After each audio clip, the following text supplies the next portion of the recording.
भारतीय संस्कृति विश्व की प्राचीनतम महान संस्कृतियों में से एक है।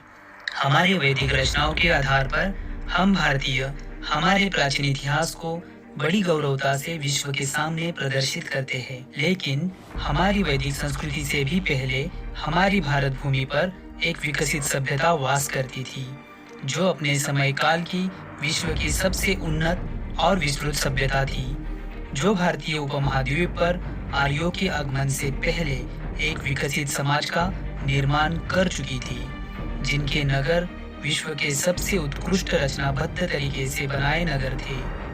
विश्व की सभी ज्ञात प्राचीन सभ्यताएं नदियों के किनारे फली फूली और विकसित हुई, जैसे कि मिस्र की सभ्यता नील नदी के किनारे पाई गई, मेसोपोटामिया की सभ्यता दजला और फरात नदी के किनारे पाई गई और चीन की सभ्यता येलो नदी के किनारे पाई गई। वैसे ही भारतीय सभ्यता सिंधु नदी के किनारे पाई गई, इसलिए इसे सिंधु सभ्यता अथवा सिंधु घाटी सभ्यता के नाम से जाना जाता है। तो चलो दोस्तों, आज हम जानते हैं 5000 साल पुराने हमारे इस भारतीय सभ्यता की रोचक तथ्यों को और समझते हैं इस सभ्यता की विशेषताओं को, जो इसे दुनिया की सबसे उन्नत सभ्यता का दर्जा देती है।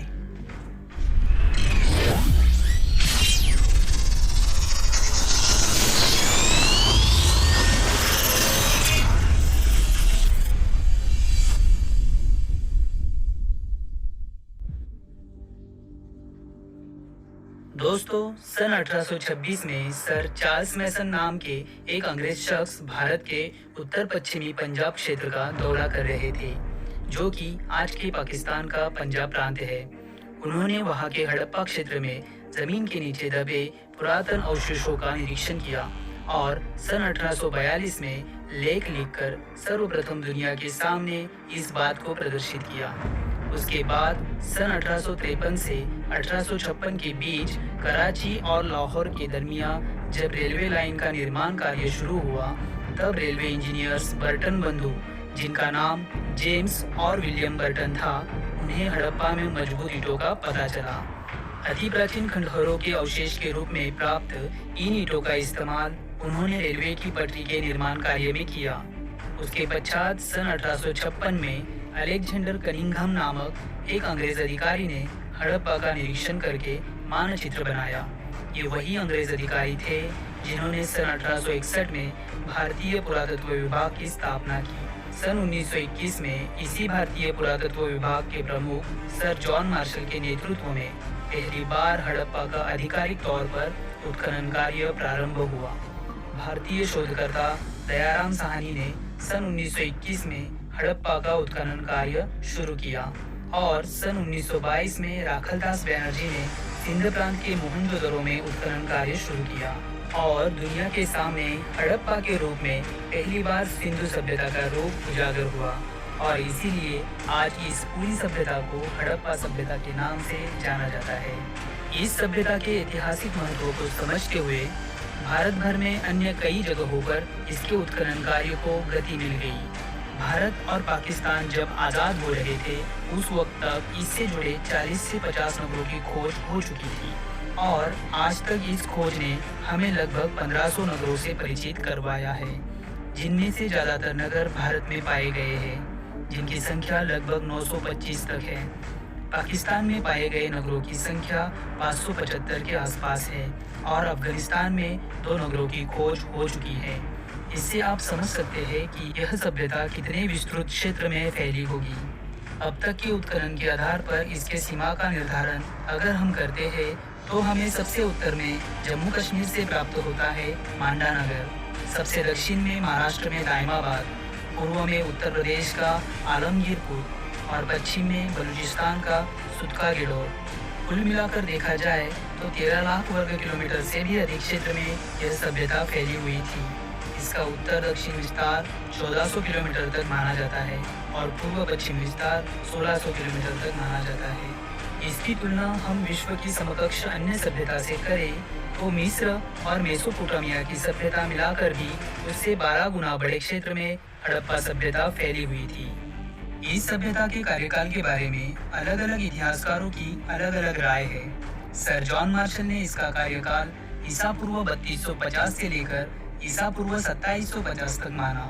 वही कार्बन 14 डेटिंग प्रणाली के आधार पर सर डीपी अग्रवाल ने इसका कार्यकाल ईसा पूर्व 2300 से लेकर ईसा पूर्व 1750 तक माना है। लेकिन ज़्यादातर इतिहासकार इस सभ्यता के कार्यकाल को ईसा पूर्व 2500 से लेकर ईसा पूर्व 1750 तक मानते हैं। इस सभ्यता के मूल निर्माणकर्ता कौन थे, इसको लेकर भी विभिन्न मत सामने आते हैं।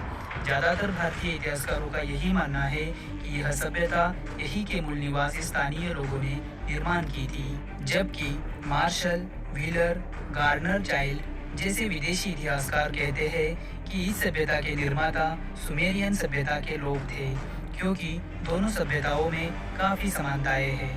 इन इतिहासकारों के मत और मतांतर कुछ भी हो, लेकिन हम भारतवासियों के लिए यह गर्व की बात है कि हमारे देश की यह सभ्यता अपने समय की सबसे उन्नत सभ्यता थी।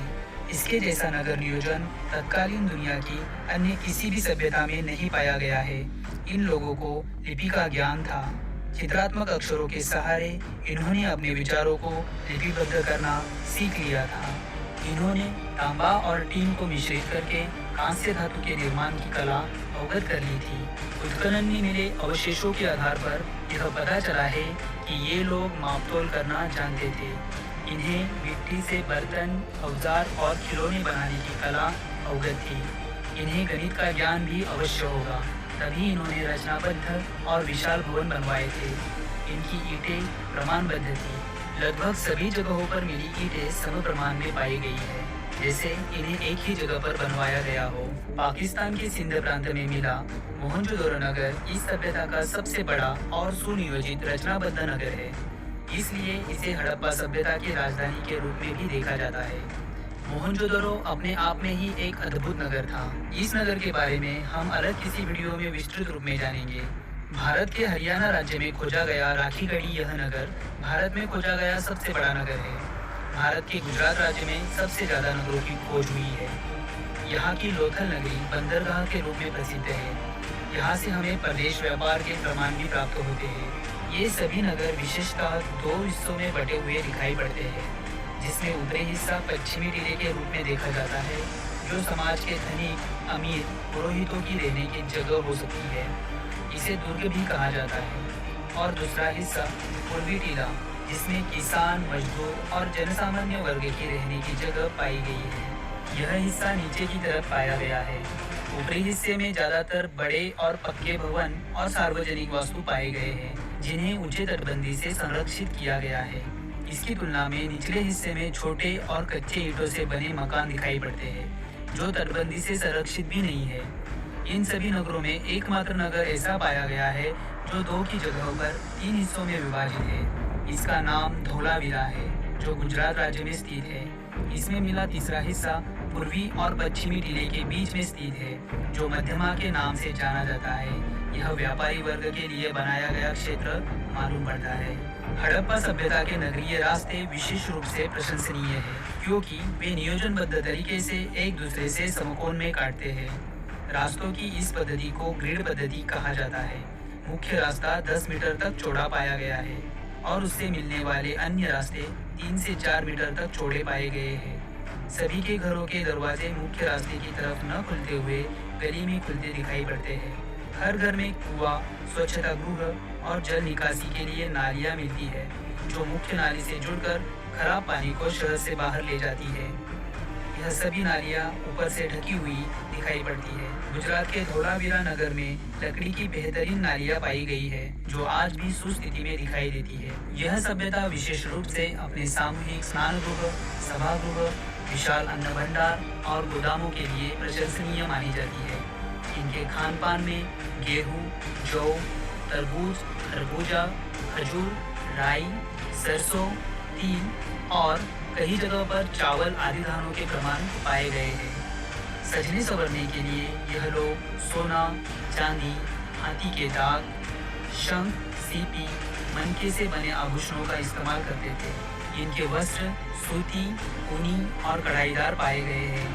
दोस्तों, हड़प्पा सभ्यता की आज तक की खुदाई में कहीं भी अस्त्र शस्त्र जैसी लड़ाई से जुड़ी सामग्री नहीं पाई गई है, जिससे यह प्रतीत होता है कि यह सभ्यता शांतिप्रिय सभ्यता थी, जो व्यापार और विकास में विश्वास रखती थी।